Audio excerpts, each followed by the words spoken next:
Welcome to The Wrap. I'm Renita Young, here to take you through today's market action. So let's take a look at where markets closed to end Monday. All of the major U.S. indices closed in the red, with the small cap Russell 2000 down by the most, followed by the S&P 500, the Dow, and the NASDAQ 100. Now taking a look at the leading and lagging sectors on the day, 4 of the 11 S&P 500 sectors ended higher, with real estate up by the most, followed by consumer discretionary after the kickoff to the holiday shopping season posted strong sales. To the downside, healthcare was the biggest loser. Looking at some stocks on the move, Affirm and Shopify both hit fresh 52-week highs this Cyber Monday after a record-breaking Black Friday and holiday shopping kickoff. Shopify's record Black Friday sales rose 22% from last year to $4.1 billion.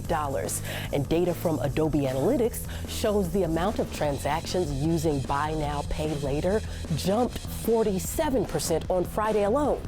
Both companies expect an even stronger Cyber Monday. Domino's Pizza shares rose nearly 5% after a price target hike at TD Cowen. The analyst took the shares to $430 from $410 and maintained the outperform rating on the stock. It's been a good month for Domino's, up now more than 14% in November.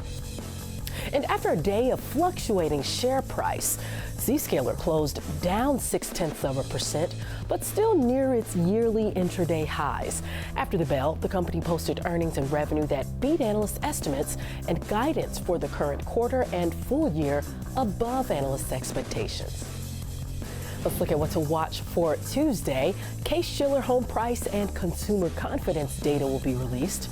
And then CrowdStrike, Workday, and Intuit are the biggest names reporting quarterly earnings. That'll do it for The Wrap.